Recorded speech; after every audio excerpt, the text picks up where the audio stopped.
Booyah! Let's get right into it. It's time for your TLC Hiking Club weekly or bi-weekly or monthly vid clip. Sorry, it's been a while since I've been on here.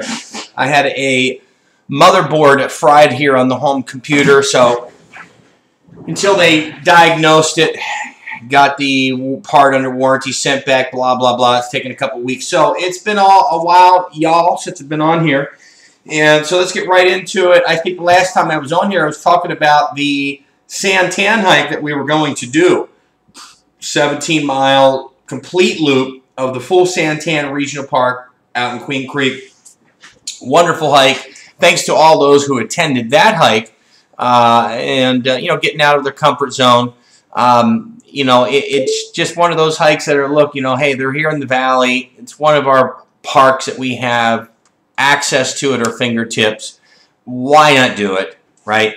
Okay, so moving on, after that was the 23rd of March, we had done the National Trail Challenge. Now, the National Trail Challenge, we did it a little differently in the aspect that we didn't just go to San Juan Lookout, which logistically is very difficult because you got to time that perfectly. You're only allowed to have motorized vehicles on the first Saturday of each month, and it's really not the end of the South Mountain Park anyhow. So, you know, it's kind of cheating, in my opinion. So, anyhow, we had met at Vaquiva Casino over at 51st Avenue, dropped vehicles there, shuttled back around the Pima Canyon, took the 17-mile ridgeline all the way across, back out to 51st Avenue to the Vaquiva Casino before we called it a day. Thanks to all of you who attended that challenge, which that's a bucket lister as well. I mean, if you live in the Phoenix area and you're a hiker, you know, you're going to be asked, hey, have you done the whole National Trail? Well, check. Moving on into today's hike, bear with me. Moving on to today's hike, we did the Sunrise Peak at sunrise. And we went up the 136th Street Spur Trail, which I'm telling you, dude, look, that's a good trail. We didn't see anybody on that trail, and it's a shame that that trail doesn't get used more often. It's kind of more of a boulder hopping experience, maybe similar to the Ford Canyon Trail out in the White Tanks. You know, it's a trail, but it's really not a trail, but they call it a trail, and you have a trail marker type of thing, if you feel me. But that trail rocks. 4.87 miles, so it's a moderate hike. And look, we did this Sunday hike because I had a few inquiries about doing a Sunday hike for a change. I did. You know, we only had 10 people that showed up, so I'm sure you can respectfully understand that I'm not going to be jumping through hoops to do another Sunday hike for a while.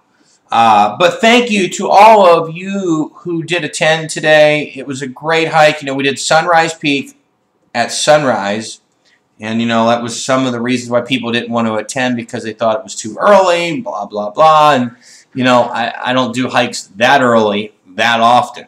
But I thought it was, you know, part of the theme. We do a theme hike. You know, hey, let's do Sunrise Peak, you know, at sunrise. It's, you know, probably something special there. They probably named it Sunrise Peak because of fantastic sunrise, picturesque views that you get, I would assume. Maybe I'm wrong. Nonetheless, and for those of you who wonder why I schedule my hikes early, and, you know, I know some of it you're just busting my balls, per se.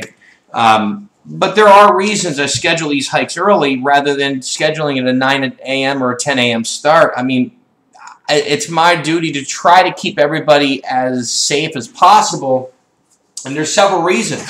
The earlier you start, the earlier you finish. The earlier you start, the less amount of time that you guys are in the sun and, you know, sucking down the water and potentially having dehydration. And the later it becomes in the day, the more activity you have from rattlesnakes. That's a fact. The earlier in the morning, you know, you're not going to see a rattlesnake at 6 o'clock in the morning as much as what you would at 2:30 in the afternoon. So you know, there are several reasons why we start our hikes somewhat earlier here in this club than we do in other clubs. Also, you know, on the water hikes, we start them early because of some of the monsoons that come in. And you know as well as I do, these monsoons come in the afternoon, and if you're up on the Mogollon Rim, those monsoons can kick in at about 1 o'clock, 12:30, 1 o'clock in the afternoon. So you need to start early, be done before monsoons kick in the afternoon, or you're putting people in potential harm's way. So there are,